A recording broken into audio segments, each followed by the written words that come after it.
Hi there and welcome to Reddy Neumann Brown P.C. We're coming to you live from Houston, Texas. My name is Emily Newman. I'm the managing partner of the firm, and with me today is Stephen Brown, who's also a partner of the firm. Stephen, what are we going to be talking about today? Yeah, I believe we got some good topics here. I think timely topics. We're going to talk about adjustment of status that's stuck in this limbo. It's been pending for a long period of time and what you can do. We're going to talk about unpaid leave while on H1B and what that looks like and how to stay in compliance. We're going to talk about a topic that's coming up more and more with visa denials and how to answer the DS-160 and the I-485 correctly. And then traveling while your H-4 EAD is pending and what risks, if any, or how to handle that process. All right, so adjustment of status. We know processing times have been pretty terrible over the last couple of years. We've had a lot of situations where people filed under the filing date chart, and then the final action date never became current, or it was only current for a little while and then it went backwards, and now we're just slowly inching back to where we were. So for people who are in that situation where the date retrogressed and now it's current again or getting to be current, what can they do to make sure they actually get the 485 approved this time around without waiting forever for USCIS to get off their butt and actually process the case? Yeah, I call it the adjustment of status roller coaster, right? The visa bulletin's gone forward, backwards, upside down, loop to loop. And let's get you guys off of that ride, okay? Couple of things that I always talk to people about. A lot of people reach out to me. They're talking about litigation options, but let's talk about kind of preparing for it and what might shake some trees loose before we even get to litigation. So if you see your priority date is becoming current, right? Well, you're getting the visa bulletin the first couple week, within that first week or two of the month before, we're probably going to see the November visa bulletin. We go forward, not backwards. The November visa bulletin here within this week or early next. And so, what would I advise clients to do? Check to see what your underlying basis is.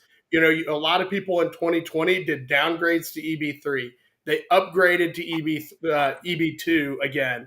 And then now EB3 is a little bit more further ahead. So see where you're at. Maybe you need to file that tub letter to get back to EB3. Is your medical current? We always talk about if it's not, go ahead and go get two of them done. Send one in there right at the beginning of November. And then also go about, keeping a copy for yourself just in case there is the RFE. And Emily, we can talk about litigation options. Look, I think if you can get this done through Emma, great. I have done a ton of lawsuits for a lot of different benefits, and nobody has had much success with Emma. I hope you do. I hope you don't need litigation. Congressional representatives really aren't all that helpful, but again, it's something I'm going to tell you to try if you have the time and want to try it, because it's not going to cost you anything. But I'm going to take a case, litigation case that I'm going to file this week. This is an individual who reached out end of September wanting to get litigation going on his 485. He was part of that 2020 group. His priority date's going to become current. So we're ready to file under the APA, the Administrative Procedure Act, for his lawsuit. Had him go ahead and file a tub letter so that way we can put in the lawsuit saying he has filed requesting EB3, because he downgraded and upgraded. Let's make sure he has something on file for EB3. And I'll be honest, I think there's some ways that the government can push back on these lawsuits, but we're not seeing it a lot the way, what we're doing these cases as individual family groups, really talking about the harm, really talking about what your journey has been. Many folks that are going through this, Emily, they've waited 12, 13, 14 years to get to this point. Thousands and thousands of dollars to get do things the right way. And, we're asking them to just get this done. It's been 3 years for many of these folks. And so things are kind of trending in the right direction on litigation. I always want to talk to people one-on-one so we can talk about pros, cons. There's not a lot of cons other than, if we lose the case, but there's not a negative impact to you. But certainly something, you might want to consider as an option to just get off, get your green card, and move on with your life. So what does that litigation process look like? How long does the case need to be pending for it to be considered unreasonable? Yeah, so each case is unique. I want to see 1.5 years for probably EB2s and EB3s, unless you're maybe in that national interest, because I can make kind of that, or Schedule A, because I think we can make things a little bit different. Willing to be a little bit more aggressive with EB1 and have that at about 1 year, because I think for two reasons. One, we know anecdotally a lot of EB1s are getting adjudicated green cards with about 6 months if they're current. And two, the argument we're making is that EB1 was first preference category for a reason, right? U.S. Congress put these individuals in first preference for a reason, and we think they should be treated as that. But really what we're looking at, we're going to start this lawsuit out very strong with a 2022 quote from your Jadal that said, "Let me be very clear, our processing times are too long." And plaintiffs agree, right? Plaintiffs agree with your Jadal, who runs USCIS. All right. So another question that comes up from time to time is it possible to take an unpaid leave while you're on H1B and still maintain your status? How long can you do that? Can it be unpaid for months on end? I would say the most common correct issue that comes up is, as an example, of someone who wants to go on maternity leave. Yes, you can be on H1B and be on an unpaid leave due to having a baby or your spouse having a child or something like that.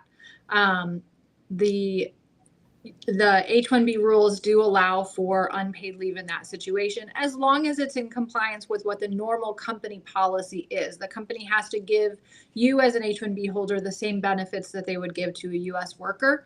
So if they let a U.S. worker take a 6-month unpaid leave for maternity leave, they can allow you to do the same thing, and it has zero impact on your ability to maintain status. Even though you're not working, not being paid, you are still considered to be in H1B status. Your company can even file an extension of your H1B. We just would recommend that they provide a letter, since normally we would submit pay statements to prove that you're in status. But if you don't have pay statements, we would have the company submit a letter confirming that you are employed by them. You're just on an unpaid leave. That's a maternity leave. The opposite situation is the company doesn't have work for you, and they say, well, we're trying to find you a project. We don't know how long it's going to take. We can't pay you.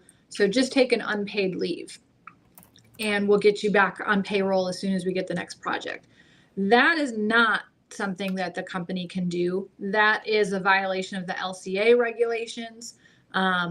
They need to be paying you if the reason for lack of work, if the reason that you're not working is due to lack of work because of a company issue. That's different from you requesting to take time off to care for a sick relative or for maternity leave or something like that. But we do see from time to time companies saying, well, I don't have a project for you, just take unpaid leave. And, you can't do that. You're not going to be considered to be in status. You can be violating your status. The company is definitely violating the LCA regulations. You could file a complaint against them to potentially get the wages that you are owed for that time. And sometimes we even see these bad apple companies telling the person, hey, will you just write a letter or send me an email saying that you are requesting this leave to upgrade your skills or something like that, making it look like it was the employee's idea to take the time off and the company is agreeing to it. That is not okay. The company should never be putting you in that situation. So we would say run away from those companies, file a transfer, get out of that situation. Definitely don't have them run payroll and not actually pay you, or pay you and then have you pay them back under the table or things like that. We see all kinds of crazy things that companies try to do to try to get around the rules. So don't fall into any of those situations. Don't be complicit in it, because at that point, then you may end up with a fraud or misrepresentation finding that could bar you for life. So I don't know, Stephen, do you have any other comments on that particular Yeah, topic? there, when it comes to this, and I get, our corporate clients or our individual clients asking about this. I had a discussion a couple months ago with a professor who wanted to take a sabbatical, and there's really a few things that I look for. One, is it a legitimate reason? Like you said, maternity leave, sabbatical. Look, if you need a mental health break, okay, and that's okay. Number two, what does the company policy say for other similar workers? That's what I look for. And then three, it has to be employee requested. So that's what I'm looking for those three things that I think we can defend if those three things are met: legitimate reason, employee requested, and aligned with the corporate policies. What do you think about the limit on how long someone can be on unpaid leave? Can it be for 6 months? Can it be for a year? Can it be for 3 years? If it's my request as the employee because I need to take that mental health break, or I want to go on maternity leave for 3 years. Yeah, I want to go work for a company that lets me take a 3-year break. But no, I mean, there's not a hard and fast rule. I think the longer it goes, the harder it is to say that you're here to work, pursuant to your H1B visa, right? But again, I think a lot's going to be dictated by the company's policy and federal law. FMLA leave is what, 12 weeks, right? And so that's a little bit different. That can be unpaid if your company's FMLA. I think, after 3 months, we're getting dicier, but there's no hard, fast rule. A lot's going to also depend, Emily, I think, what your visa situation is. If the H-1B, you're in your first year of a 3-year extension, a year and a half in, and you need to take a 6-month break, I think that's a little bit different than you've got, 6 months left on your visa, your H-1B approval, and you want to take it because UIS is going to look at it sideways, even if things are being done properly. And so I think it's something you want to have that conversation with the company and an immigration professional on how to prepare for that. And also make sure you're not you're able to sustain yourself too. You want to make sure you're able to pay the bills at all. Yeah, and definitely maintain documentation of the leave. From the company standpoint, they should keep in your personnel file any application forms for the leave request, any approval letters that they've issued that specify the exact dates of the leave, the purpose of the leave, and those kind of things. And from the employee side, again, those approval letters from the company, as well as if it's for a medical issue for you or a close family member, maintain documentation of that medical records so that you can support the leave, the unpaid time period, if it ever comes up. Where would it come up? Sometimes it comes up in an extension request filed with USCIS. Sometimes it can come up at the consulate. If you go to the consulate to renew your visa stamp and you show your 2023 W-2 and it shows you were only paid half of what you were supposed to be paid, they might have some questions for you, and you need to have that documentation to say, yes, it is half. That's because for 6 months last year, I was on maternity leave. Here's my leave request to my employer. Here's the baby's birth certificate. Here's the medical records and all of that to show that it was actually a legitimate leave. And that's why the company is not required to pay the LCA wage. All right, another common question that we're getting these days is what is considered a previous visa denial? There's this question on the DS-160. Have you ever been refused a U.S. visa, been refused admission to the United States, or withdrawn your application for admission at the port of entry? So these are 3 different questions that all are based on different situations. So the first one, have you ever been refused a US visa? So keep in mind what they mean by visa is the actual stamp that goes in your passport that's issued by the consulate. So when they say, have you ever been refused a US visa, and you had an extension of stay denied by USCIS in a petition 3 years ago, that is not being refused a US visa. That's having your petition denied. So you don't have to answer yes in that situation. So the refusal of a visa, they're talking about you went to the consulate and for whatever reason, the consulate denied the visa.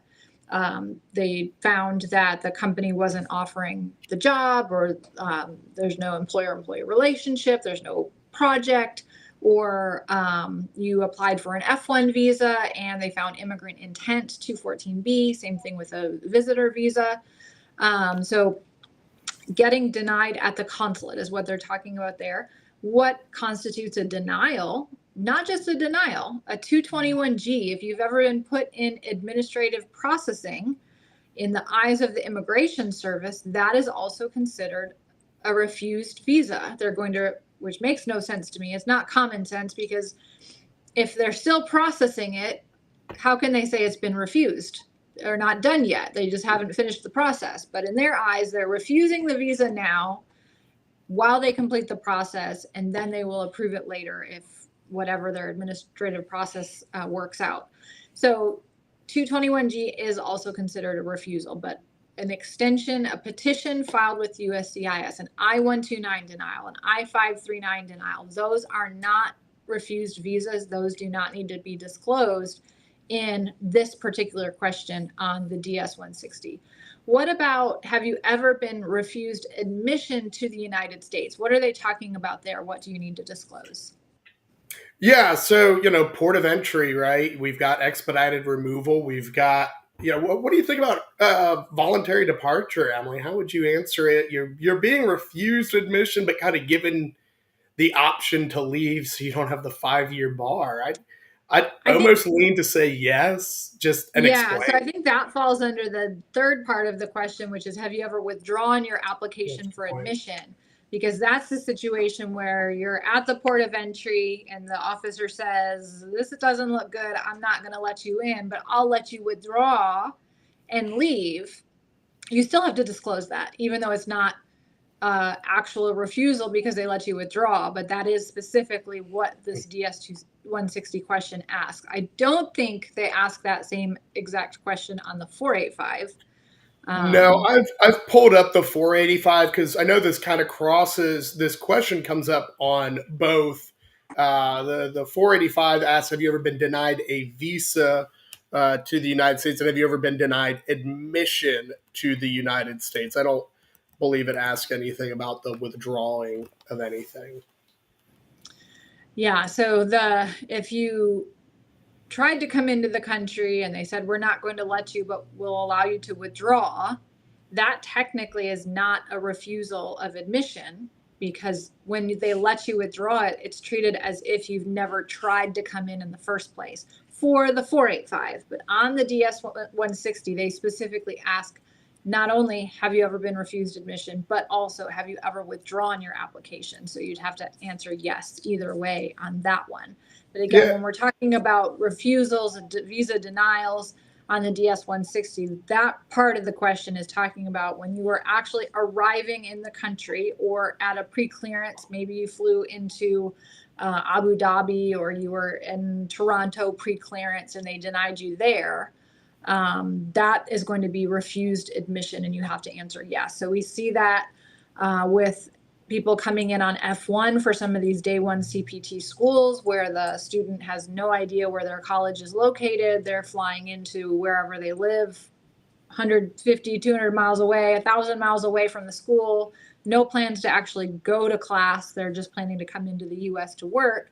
And the CBP officers sometimes will deny entry in that situation. Or if you've got someone coming in on an H1B that doesn't actually have work available, and they ask, what's the project you're going to work on? And the person says, well, I don't really have one.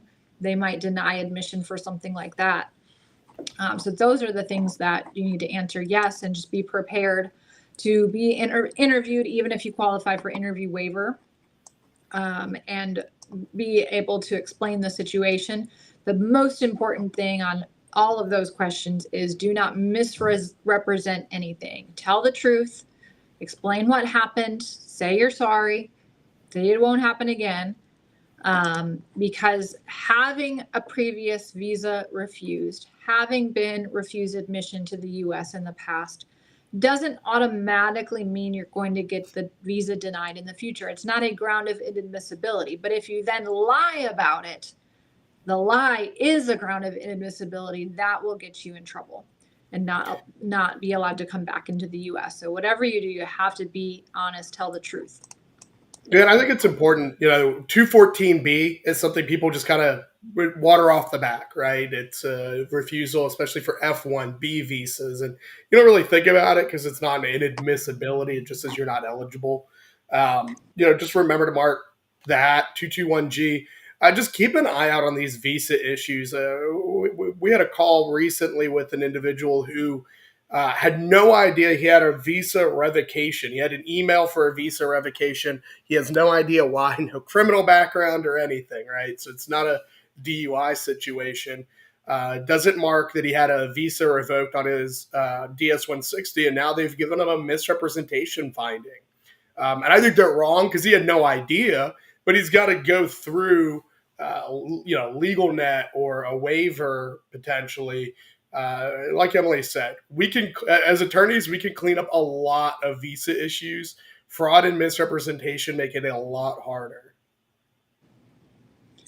All right, next topic. Let's say you are on H4, you're in the US, maybe your spouse's I-140 just got approved, and you're planning to apply for the H4 EAD.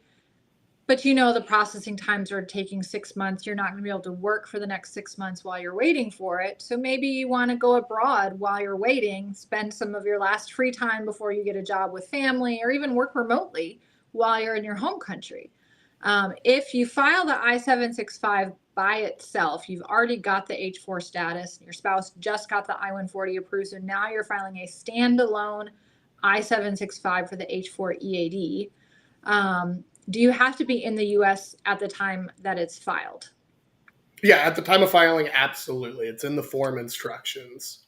And then I'm in the US in H4, I file my I-765, and then I decide while it's pending, I want to go outside the country, visit my relatives. Is that okay? Yeah, no issues at all. Haven't seen any, even during the Trump administration, folks that were on H4 status, filed for that H4 EAD, never saw any problems. And then as soon as you get the EAD, you can come back into the US and start working. What about the situation where you you need to extend your H4. So you filed an H4 extension and the EAD extension at the same time, I-539, I-765, but for extensions.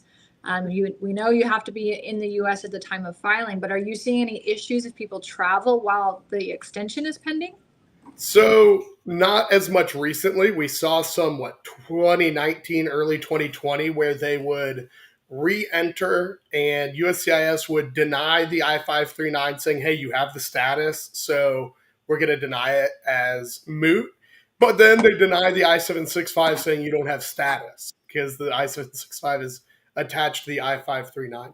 We haven't seen that as much in recent years, so I don't feel uncomfortable with people doing that. What you are going to potentially have an issue with is if you file the I-539, you travel, you come back while it's still pending. You're going to go visit family for a couple weeks.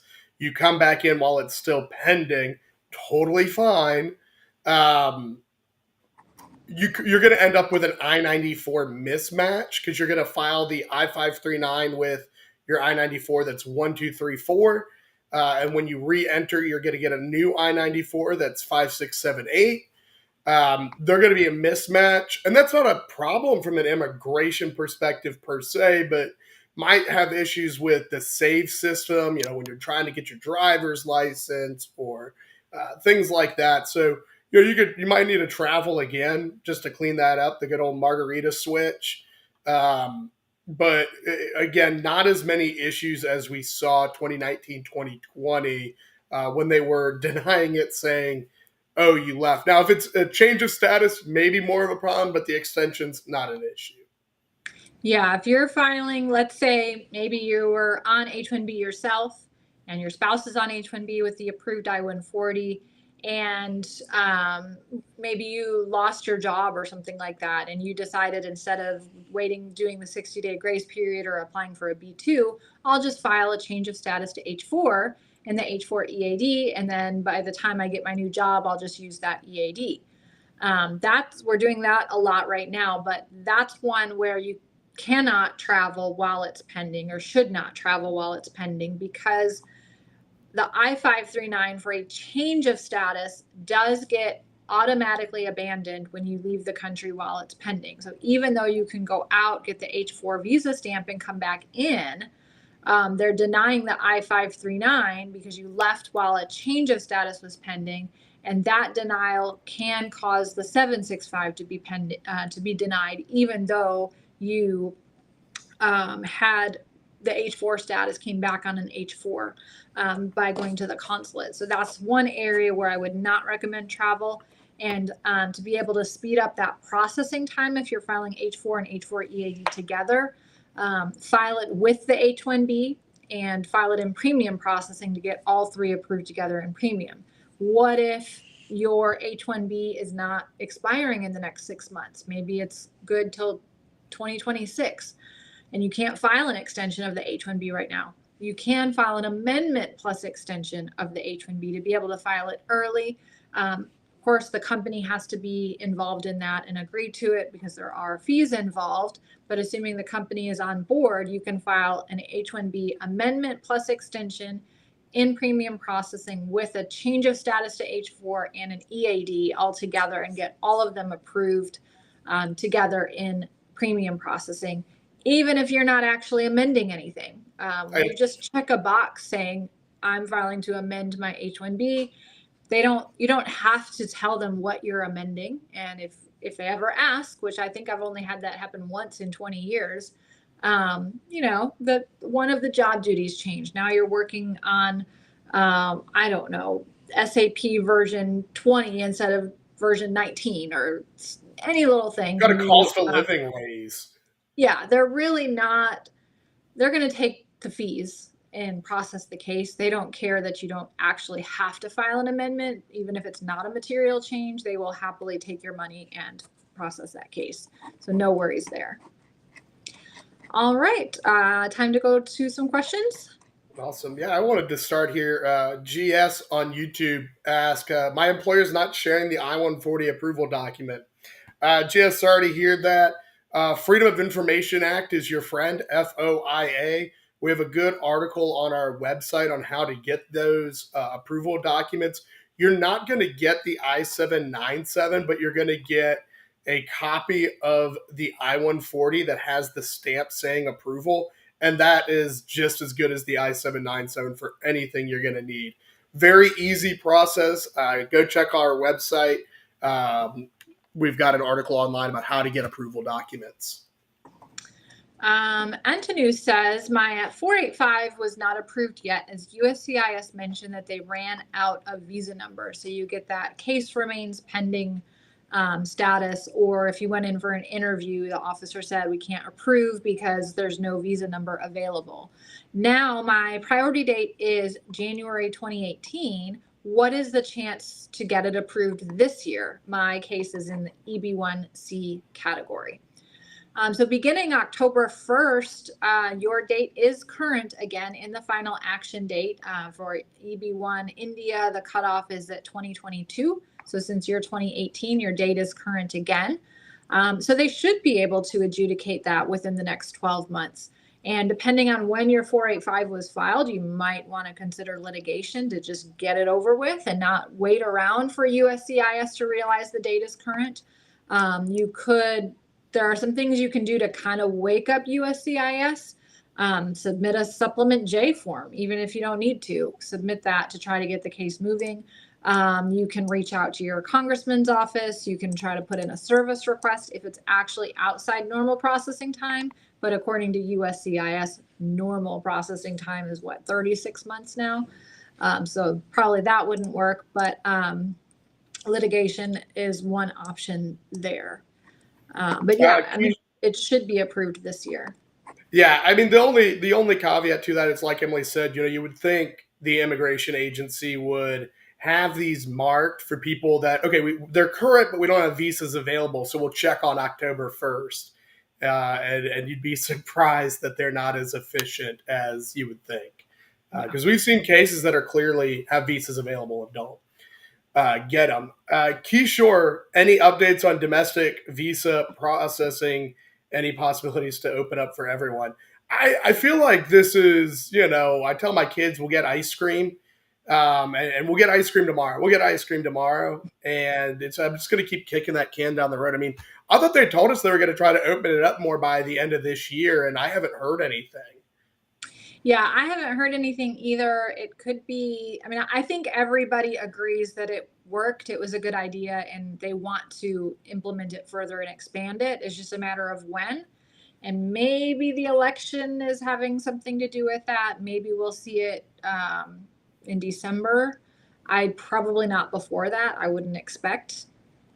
That's just a guess. But yeah, you're right. We've not heard anything. There's not even any rumors out there, no leaks about it. So I don't think it's on anybody's top of mind right now. Creepy asks, I'm on GCEAD but don't have advanced parole. My expedite request was denied. I need to travel to India to see my father. Can you please advise on my options? So, couple of options. I mean, look, because you're on the GCEAD, you can't take advantage of, having the valid H status and leaving without abandoning the 485. I think you're going to need that advanced parole. You could reach out to your congressman. Look, we've done a ton. I filed one yesterday, advanced parole delays. It's extremely silly delays. I mean, it takes 16.8 minutes to do these advanced paroles. I think that's too long in and of itself for these renewals. Happy to have a discussion on that. Other than that, reach out to your congressman.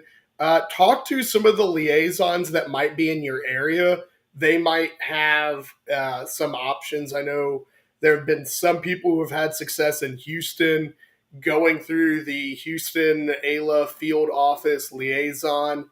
I don't, know where necessarily you live, but some people have had success with that. Other than that, happy to talk litigation options. Cut Run says, I'm on H1B. My recent AP renewal was approved, but I was out of the country, so I'm back in the US. Reapplied for AP. They rejected it because they said I already have an approved AP. So submitted an MTR, and can I now travel while this is pending? Because you're on H1B, yes, you can travel. That is one nice thing for H&L visa holders, that you can travel without an advanced parole and not abandoning your 485. So if you travel while you're on your H1B, your 485 is fine, but your AP MTR may end up being pointless. You may need to come back on H1B and then just file a new 131. That MTR is going to take forever. I don't think it's worth it. There's no way to speed that up because there is no processing time for it. So it might not have been useful to file that, especially if you need to travel in the near future. Couple of questions here about adjustment of status. One, local field office for 10 months. What should I do? Again, reach out to me. We can have a discussion. I like to see it past the 1 year threshold on that, Amir. But happy to have a discussion and be very frank about it and plan ahead, right? One thing I talk to about litigation, folks, is how to set you up so you can have a good case. Maybe we got to do a tub. Maybe we need to do new medicals. Who knows? Praveen, same thing, 6 months. I know it's frustrating. I think you should be able to get it in 6 months. I want to see it past the year. And I know it's frustrating when you're seeing people with later priority dates get approved. I think that violates the law because they're supposed to go in priority date order. It's just, when we take a lawsuit and it's too early, we run the risk of them wanting to push back on it, which really doesn't do you much benefit. I'm not scared of a fight. We filed a case with the Supreme Court last week um, on an appeal, but I want you to have a good experience with litigation and not go too early to do that. Jen says, my last working day on a project was August 15th. What are my options to extend my stay in the U.S. legally so that I can take care of selling my car, home, and other formalities? Well, you're definitely getting close to that 60-day grace period if you ended in August. So October 15th is when you need to take action at the latest. And probably the best thing I can suggest is a change of status to B2. An I-539 application can be filed relatively easily online to change status to B2 and request a stay of up to 6 months so that you can take care of all of those things wrapping up. And if during that time you end up getting another job and change your mind, a new company can always file a change of status back to H1B in premium processing, even while your B2 is still pending, and get the H1B approved with the I-94, putting you back in H1B status. So the B2 has been very successful in allowing people to buy more time because that 60-day grace period is just not enough. So that is definitely something that you need to look into. Yeah, I think the only complication, Emily, that I've seen with people filing on their own is that the drop-down menu for your current status doesn't list H-1B. It lists H-1B1, which is technically a different visa. But go ahead and Jen's select H-1B1 and you'll be fine. I don't know why. That awesome online process is just so good.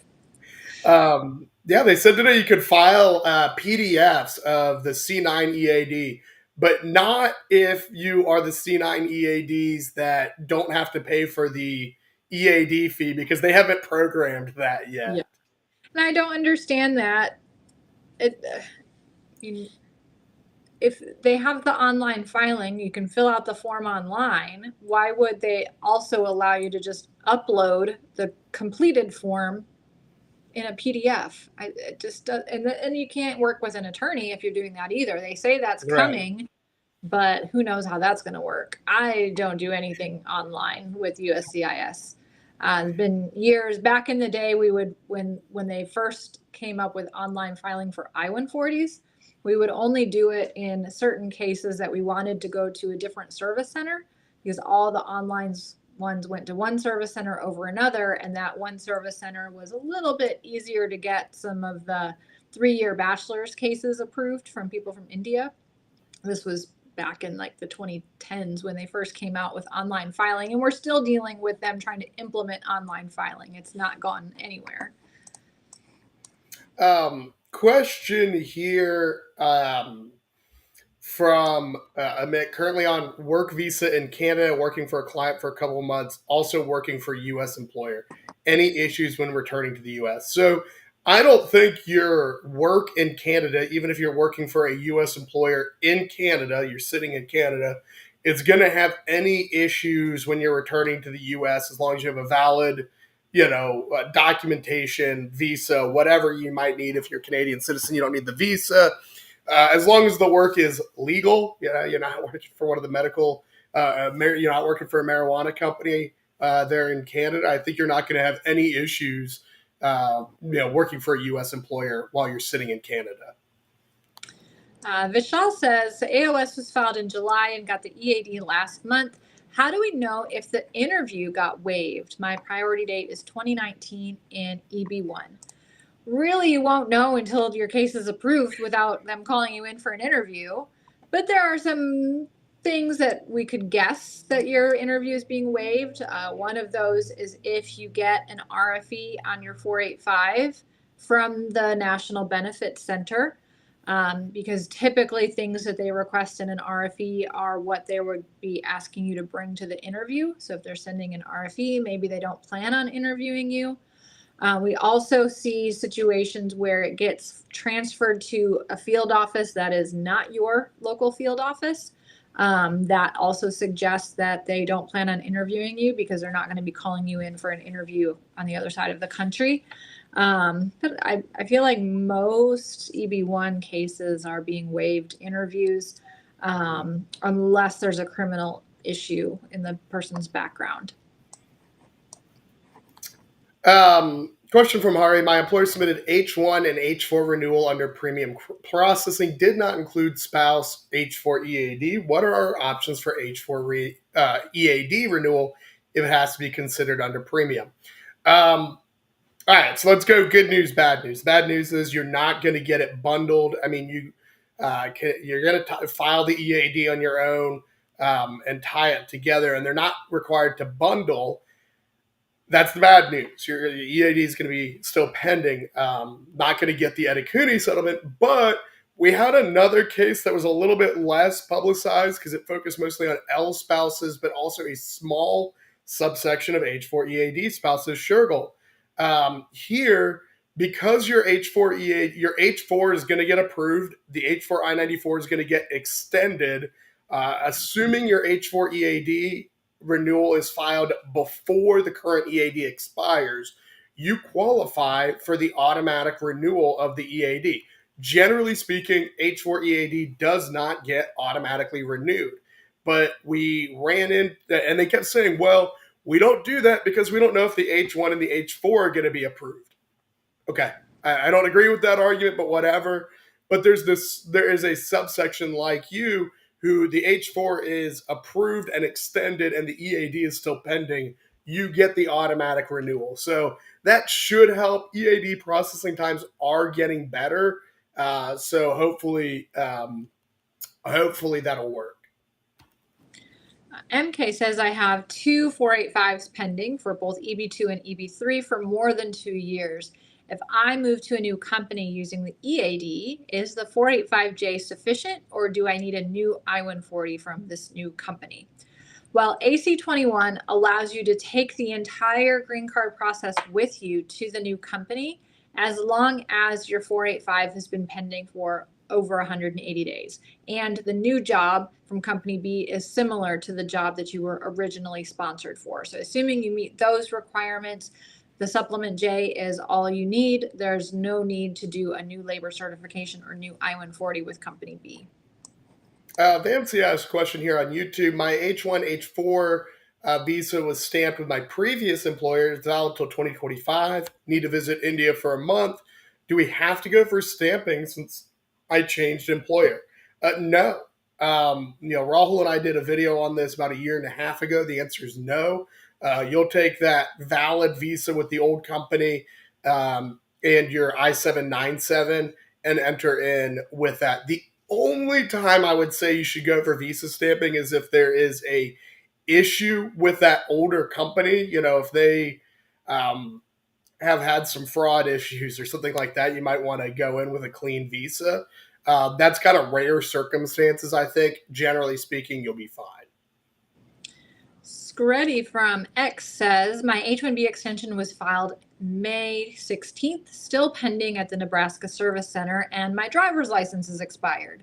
What can I do in this case to get my driver's license extended in Illinois? I think you're going to have to convince your employer to upgrade your H1B to premium processing to get the approval, because a lot of the states, Illinois, I believe, does not let you use the receipt notice, even though you are lawfully in the country and legally allowed to work for up to 240 days based on that pending renewal. Apparently, they don't think you can drive to work.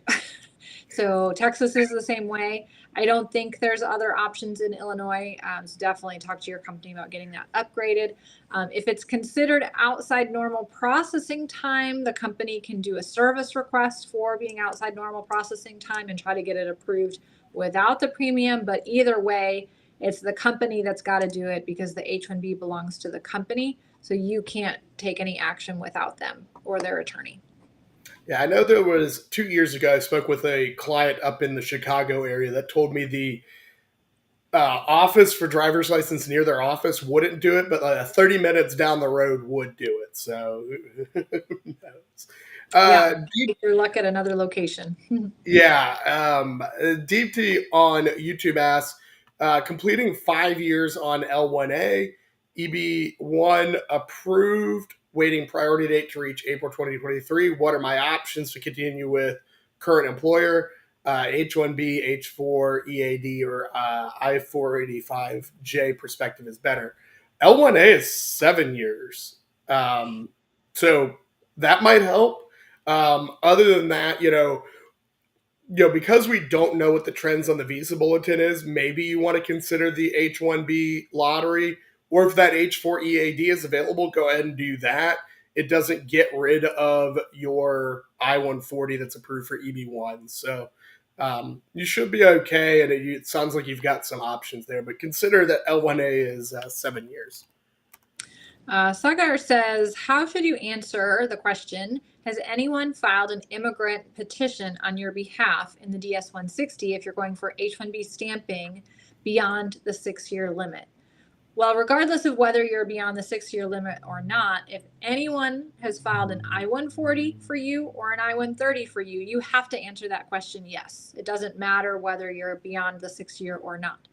The good news is answering that question yes for an H-1B means nothing because H-1Bs are allowed dual intent. You can be intending to be an immigrant by having an immigrant petition filed for you and still be eligible to get the H-1B visa stamp.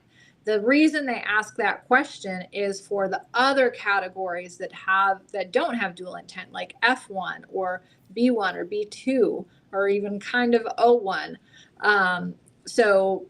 But regardless, you always have to answer yes if you have an I-130 petition that's been filed for you or an I-140 petition. You don't have to answer yes for a labor certification because that is not an immigrant petition. Only I-130 and I-140. And 526. Yes.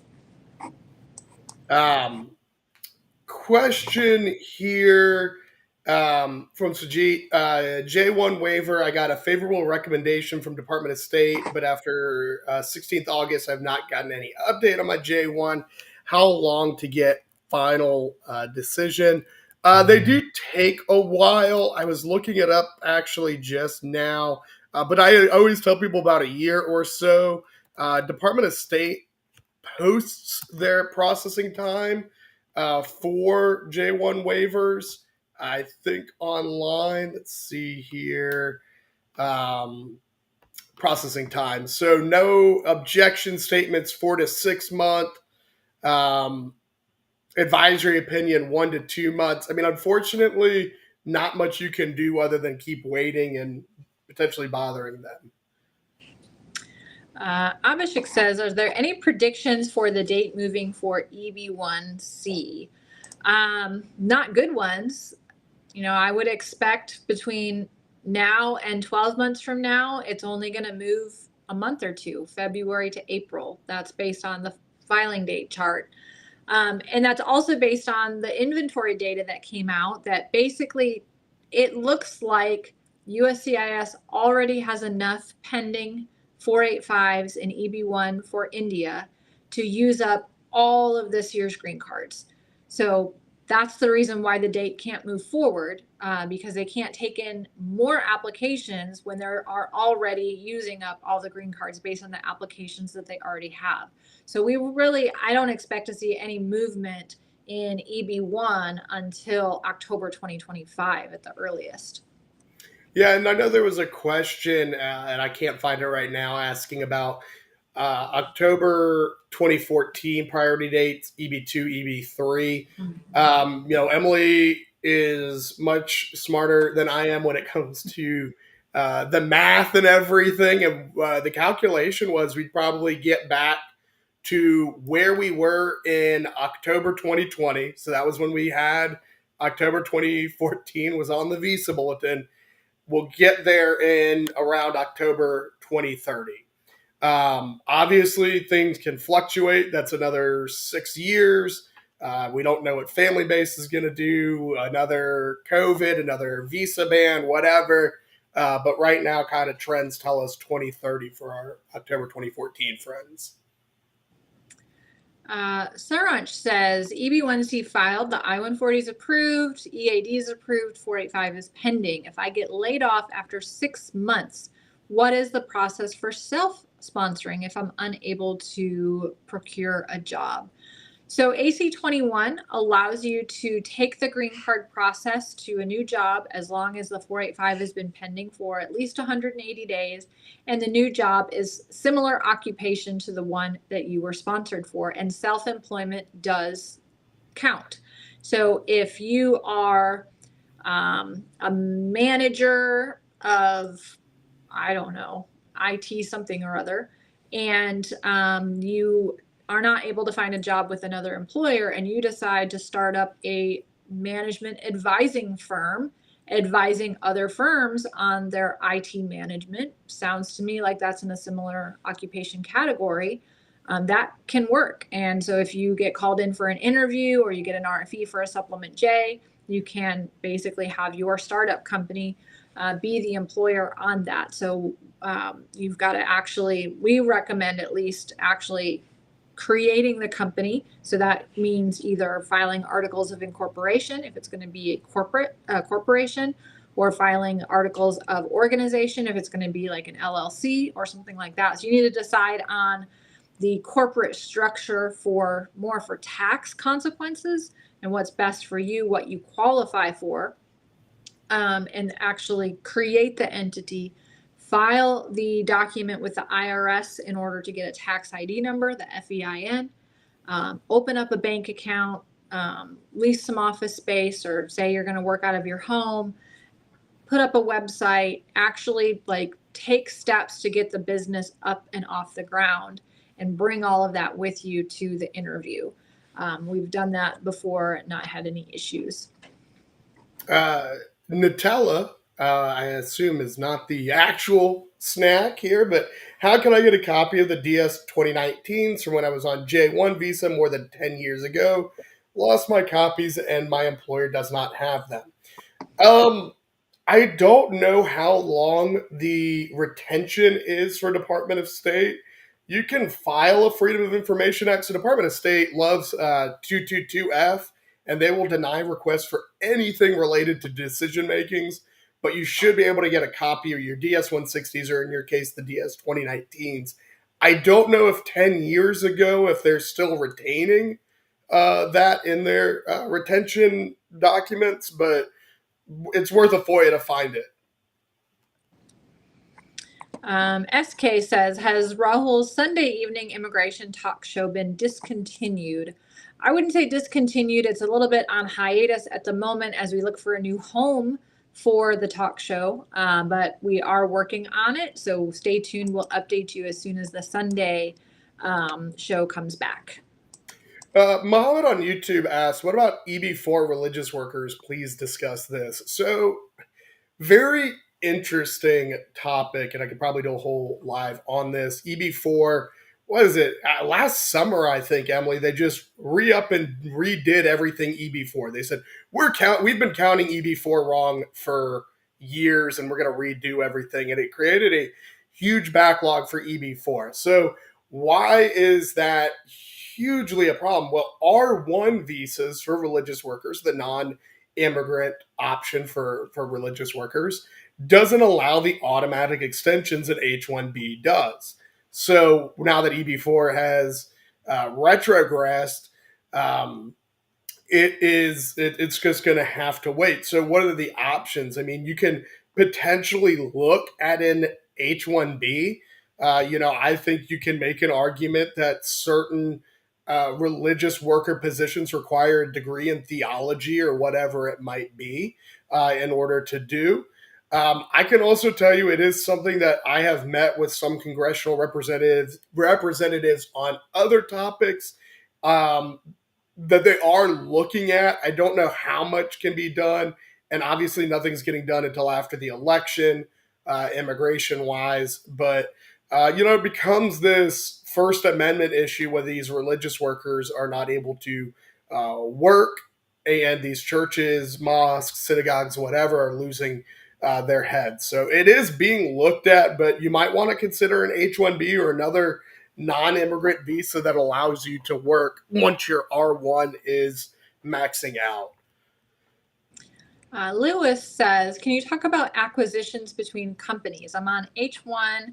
My AOS was filed about 50 days ago in EB2. It's current on the visa bulletin, but my business unit is being acquired by another company, and I'm afraid of losing progress. So the good thing is USCIS recognizes successor in interest. That's a fancy way of saying that if the company that's acquiring your business unit is taking on the whole business unit, all the liabilities, all of the assets, and they're going to continue to operate your business unit, but it's going to be absorbed into the new company. The new company is considered to be basically the same as your original business unit. Just the company name has changed, the tax ID number has changed, but the process can continue. So as long as the new company is considered to be a successor in interest, you shouldn't have to start anything over again or lose your progress there. If the new company is not a successor in interest, maybe they decided we're only taking part of the business, we're not going to continue to operate the business, we're only taking some employees, not all, we're not taking on any of the immigration liabilities, then that may be problematic and bad timing because you really want to get to the 180-day mark so that your 485 can continue under AC 21. But most of these kind of mergers and acquisitions do qualify as successor in interest and should not negatively impact the process. Ganesh asks, my H4 got denied for incorrect application fee. Would you suggest to file the H4 to B2 change online in parallel with the H4 extension as H4 is expiring on October 10th? You can file the H4 online, right? I mean, I think you can do the I-539. You can't use an attorney. You can also mail file it it with the I-129, but otherwise, right. You can file it on its own. You can also, I mean, if you've got it back already, fix the deficiencies, mail it back in. I mean, you can overnight it with FedEx. It's not incredibly expensive. It's certainly less than filing 2 filing fees. Yeah. Karthik says, if we enter using our AP, does it mean we've abandoned our H1B and have to change our I-9 to the EAD? No, just because you entered on AP, this works for H1B, H4, L1A, L1B, and L2. You can enter on AP, but still be considered to be in H or L status as long as you're working for the same company under the same terms and conditions of your non-immigrant visa, and you don't have to update your I-9. Now, if you enter on AP and decide you want to use the EAD, you still don't have to update your I-9. When does a company actually have to update the I-9? It's when your last status that you gave them is expiring. So if you have your H1B valid for the next 2 years and you decide, you know what, I want to use my EAD instead, you don't need to update anything on the I-9 to your company because your company's job, the I-9 purpose of it is just to make sure that you were authorized to work at the time they had you fill out that I-9. And then when your H1B is getting ready to expire, now you need to show that you're newly authorized to work, and that's when you can give them the EAD. So no need to go and do these intermittent updates on the I-9. Filling out something on the I-9 does nothing to your immigration status. That document does not go to the immigration service. The company just keeps it in a filing cabinet or on an electronic copy somewhere. Does not impact anything, has nothing to do with USCIS. Now, if they use E-Verify, E-Verify talks to the USCIS and the Social Security Office, but that's only to verify that what you filled out in your I-9 was accurate. It has nothing to do with, again, your actual status. Real quick here, I know we're getting short on time. Sandeep filed 485 in 2020, EB2, EB3, prior dates August 2012. Current, retrogress, now I'm current again in EB3. Can I litigate? Yes. I've got a ton of those cases that have worked. Happy to have that conversation because I want to talk to everybody about their each unique situation. But shoot me an email. We'll connect. to discuss litigation, and I think it could be beneficial.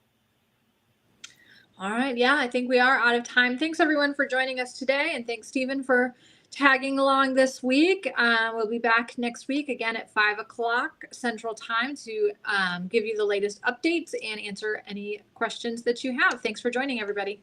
Thank you.